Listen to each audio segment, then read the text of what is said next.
Hello বন্ধুরা, আমার YouTube channel Lakshmi ছানাতে আপনাদের সবাইকে স্বাগত। আজ আমি 2025 সালের তৃতীয় পর্যায় ক্রমিক মূল্যায়নের প্রস্তুতিতে 2024 সালের প্রশ্নপত্র চতুর্থ শ্রেণীর বাংলা 7 নম্বর স্কুল বাঁকুড়া জেলা স্কুল সমাধান করব। 1 নম্বর সঠিক উত্তরটি বেছে নিয়ে লেখো। নাম্বার ক, জ্যোতির মায়ের নাম জটি পিসি, হরিমতি, শরৎ দেবী, শরৎ শশী। জ্যোতির মায়ের নাম শরৎ শশী।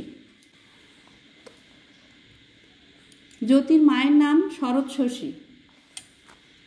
নাম্বার খ, কথায় না বড় হয়ে তেজে, সাহসে, কাজে, নামে বড় হবে।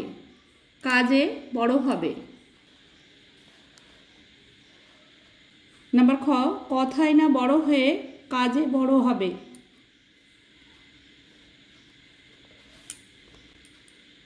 নাম্বার গ, একটি জিনিসের যতীন খুব যত্ন করত, সেটি হচ্ছে তার ঘড়ি, জুতো, পেন্সিল, ঘুড়ি। ঘুড়ি হবে।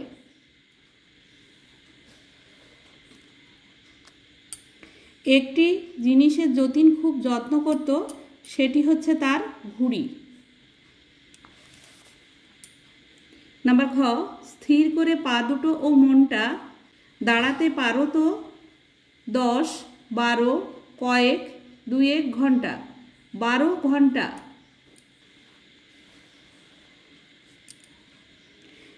স্থির করে পা দুটো ও মনটা দাঁড়াতে পারো তো 12 ঘন্টা।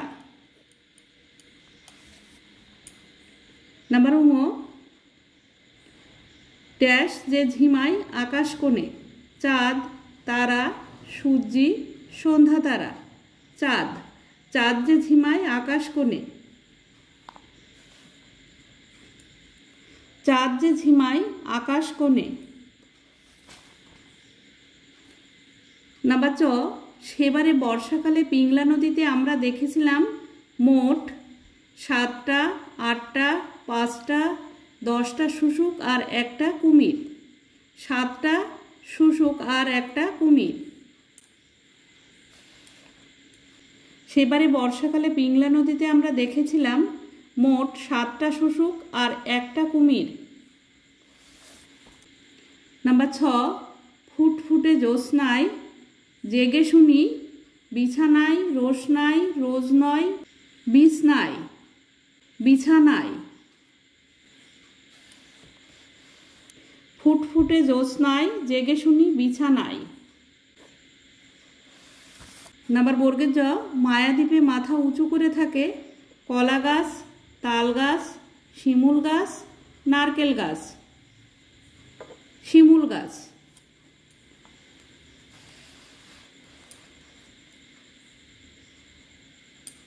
মায়াদ্বীপে মাথা উঁচু করে থাকে শিমুল গাছ।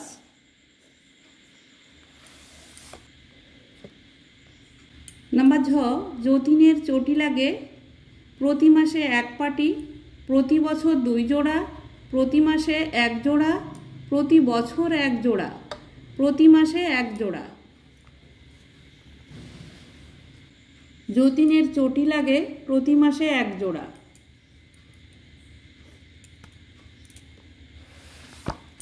নাম্বার ঙ, 1893 সালে ঘটল একটা ঘটনা। জ্যোতির বয়স তখন 10, 12, 11, 14। 1893 সালে ঘটল একটা ঘটনা। জ্যোতির বয়স তখন 14। 2 নম্বর নিচের প্রশ্নগুলি পূর্ণ বাক্যে উত্তর দাও। নাম্বার ক, লাগাম ছাড়াই টাট্টু ঘোড়ার পিঠে চেপে 9 বছরের জ্যোতি গ্রামের কাদামাঠ পার হয়ে কোন দুর্গের স্বপ্নে বিভোর হয়ে যায়? লাগাম ছাড়াই টাট্টু ঘোড়ার পিঠে চেপে 9 বছরের জ্যোতি গ্রামের কাদামাঠ পার হয়ে যায় সাতারার দুর্গের স্বপ্নে বিভোর হয়ে।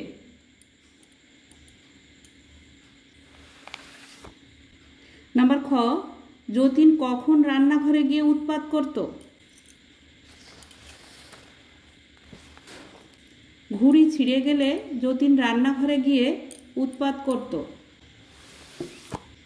নাম্বার গ, নাদের আলীর চেহারার কিরূপ বিবরণ মায়াদ্বীপ গল্পে আছে? মায়াদ্বীপ গল্পে নাদের আলীর চেহারা ছিল গালে কাঁচা পাকা দাড়ি, মাথায় ঝাঁকড়া ঝাঁকড়া চুল, ঠোঁটে হাসি লেগেই থাকত। নাম্বার ঘ, বাংলার একজন বিখ্যাত কুস্তিগিরের নাম লেখো। বাংলার একজন বিখ্যাত কুস্তিগিরের নাম জাদুমাল ওস্তাদ। নাম্বার ঙ, ডানায় শিশির মেখে কোন পাখি ডাকাডাকি করছিল? ডানায় শিশির মেখে শ্যামা পাখি ডাকাডাকি করছিল। 3 নম্বর, যে কোনো 3টি প্রশ্নের উত্তর নিজের ভাষায় লেখো। 3 ক, ঘুম ভাঙানি কবিতায় বর্ণিত বনভূমি নিঝুম কেন? 3 ক, ঘুম ভাঙানি কবিতায় বর্ণিত বনভূমি নিঝুম কারণ গভীর রাতে যে যার মতো সকলেই ঘুমিয়ে পড়েছে, তাই বনভূমি নিঝুম রয়েছে। নাম্বার খ, প্রত্যেক বাড়িতে থাকতো নিজস্ব নৌকো, এমন বন্দোবস্তের কারণ কি ছিল? প্রত্যেক বাড়িতে থাকতো নিজস্ব নৌকো। গল্পে কথকের মামাবাড়ি রাস্তাঘাট প্রায় সারা বছর জলের তলায় ডুবে থাকত, ফলে নৌকো ছাড়া যাতায়াতের উপায় ছিল না। সেই কারণে প্রত্যেকের বাড়িতে নিজস্ব নৌকা থাকত।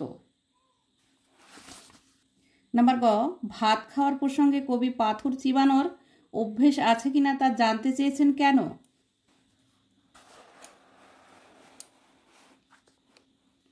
ভাত খাওয়ার প্রসঙ্গে কবি পাথর চিবানোর অভ্যেস আছে কিনা জানতে চেয়েছেন কারণ জিনিসপত্রে ভেজাল দেওয়ার কারণে চালের সঙ্গে অনেক সময় কাঁকড় মেশানো থাকে, তাই পাথর চিবানোর অভ্যেস থাকলে ভাত খাওয়া যাবে।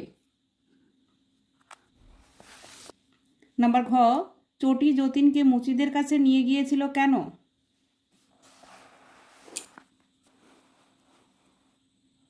চটি যতীনকে মুচিদের কাছে নিয়ে গিয়েছিল কারণ মুচিদের বক্তব্য অনুযায়ী চটিদেরও প্রাণ আছে, ছিঁড়ে গেলে তাদেরও ব্যথা লাগে।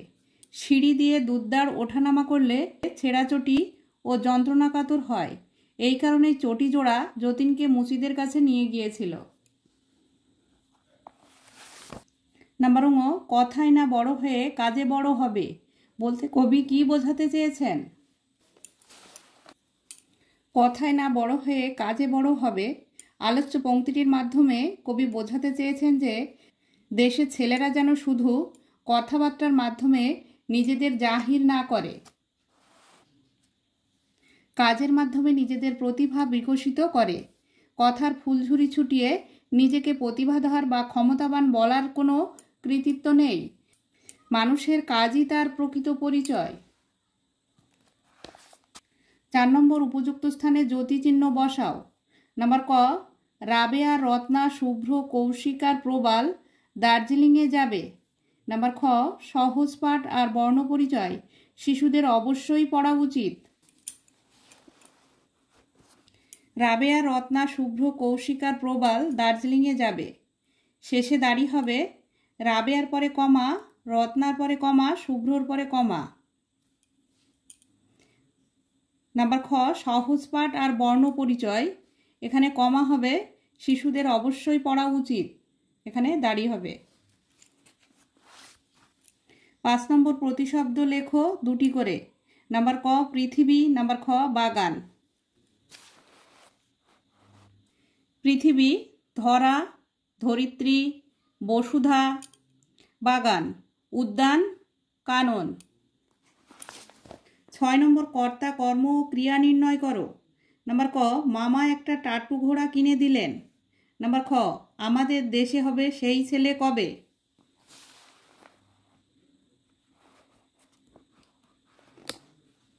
মামা একটা টাট্টু ঘোড়া কিনে দিলেন, মামা কর্তা, একটা টাট্টু ঘোড়া কর্ম, কিনে দিলেন ক্রিয়া।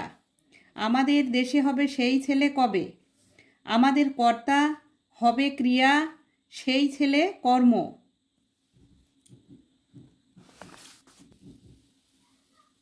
7 নম্বর, গদ্যরূপ লেখো। সবারই রয়েছে কাজ এ বিশ্ব মাঝার। নাম্বার খ, মানুষ হইতে হবে মানুষ যখন। নাম্বার ক, সবারই রয়েছে কাজ এ বিশ্ব মাঝার। এটা গদ্যরূপ হবে, এই বিশ্বের মধ্যে সবারই কাজ রয়েছে। মানুষ হইতে হবে মানুষ যখন। গদ্যরূপ হবে, আমরা যখন মানুষ তখন মানুষ হতে হবে। 8 নম্বর, বর্ণ বিশ্লেষণ করো। নাম্বার ক, বিশ্ব মাঝার। নাম্বার খ, সমস্ত। বিশ্ব মাঝার, বয় হোসেন যোগ হস্যই যোগ তালবস্যয় হোসেন যোগ বয় হোসেন যোগ অ যোগ ময় হোসেন যোগ আ যোগ ঝয় হোসেন যোগ আ যোগ রয় হোসেন। বিশ্ব মাঝার, সমস্ত, দন্তস্বয় হোসেন যোগ অ যোগ ময় হোসেন যোগ অ যোগ দন্তস্বয় হোসেন যোগ তয় হোসেন যোগ অ। সমস্ত। 9 নম্বর, বিপরীত শব্দ লেখো। নাম্বার ক, দুর্বল। নাম্বার খ, আধা আধি। নাম্বার ক, দুর্বল সবল। নাম্বার খ, আধা আধি পরিপূর্ণ।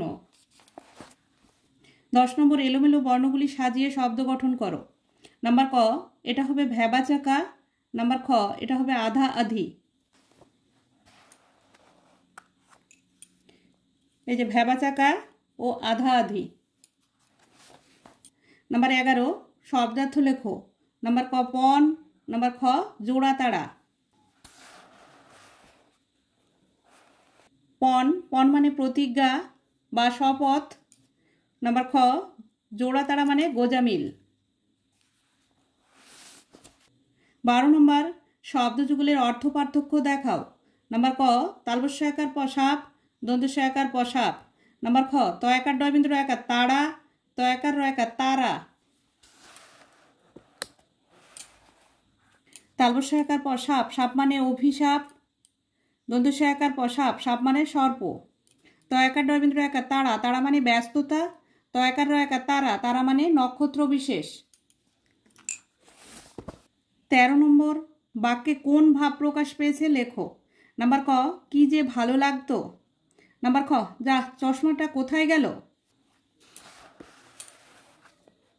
নাম্বার ক, কি যে ভালো লাগতো, এটা বিস্ময় প্রকাশ পেয়েছে, তাই বিস্ময়সূচক বাক্য। নাম্বার খ, যা চশমাটা কোথায় গেল, এটি প্রশ্নবোধক বাক্য। 14 নম্বর, চাল শব্দ দুটিকে দুটি আলাদা আলাদা অর্থে ব্যবহার করে বাক্য রচনা করো। চাল, ধান থেকে চাল হয়। চাল, তোমার চাল আমি ভালোই বুঝতে পারছি। 15 নম্বর, বাক্য থেকে সর্বনাম খুঁজে নিয়ে তা দিয়ে বাক্য রচনা করো। তোমরা মানুষ হলে দেশের কল্যাণ। তোমরা হচ্ছে সর্বনাম। তোমরা মানুষ হলে দেশের কল্যাণ, তোমরা হচ্ছে সর্বনাম। তোমরা দিয়ে বাক্য রচনা, তোমরা আমাদের বাড়িতে কাল আসবে। 16 নম্বর, যে কোনো একটি বিষয়ে নাতি দীর্ঘ অনুচ্ছেদ রচনা করো। নাতি দীর্ঘ কথার অর্থ দীর্ঘ নয়। নাম্বার ক, দুর্গাপুজো। নাম্বার খ, আমাদের বিদ্যালয়। নাম্বার গ, আমার প্রিয় খেলা। আমার প্রিয় খেলা, আমার প্রিয় খেলা ক্রিকেট। সারাদিন পড়ার পর যেটুকু সময় পাই ক্রিকেট খেলা দেখি টিভিতে। বর্তমান দুনিয়ায় ক্রিকেট একটি জনপ্রিয় খেলা। দুটি দলে এই খেলা হয়। এক একটি দলে 11 জন করে খেলোয়াড় থাকে। খেলা শুরুর আগে টস করে। টসে জয়লাভকারী দলই সিদ্ধান্ত নেয় যে কারা আগে ব্যাট করবে বা বল করবে। আমাদের বিদ্যালয়, আমাদের বিদ্যালয়ের নাম গৌরবপোতা জিএসএফপি বিদ্যালয়। আমাদের বিদ্যালয়ে একটি বড় খেলার মাঠ আছে। আমাদের বিদ্যালয়ের শিক্ষকরা খুব দয়ালু এবং সহায়ক। আমাদের বিদ্যালয়ের চারপাশে অনেক গাছ আছে। আমরা প্রতিদিন স্কুল ইউনিফর্ম পরে আসি। আমাদের বিদ্যালয়ে একটি লাইব্রেরি আছে। আমাদের শ্রেণীকক্ষগুলি খুব পরিষ্কার এবং উজ্জ্বল। আমরা বিদ্যালয়ে গিয়ে নতুন নতুন জিনিস শিখি। আমাদের বিদ্যালয়ে প্রতি বছর নানা অনুষ্ঠান করা হয়। আমি এই বিদ্যালয়কে খুব ভালোবাসি। বন্ধুরা, আজ এই পর্যন্তই। ভিডিওটি ভালো লাগলে লাইক, কমেন্ট ও শেয়ার করবেন এবং চ্যানেলটি সাবস্ক্রাইব করবেন।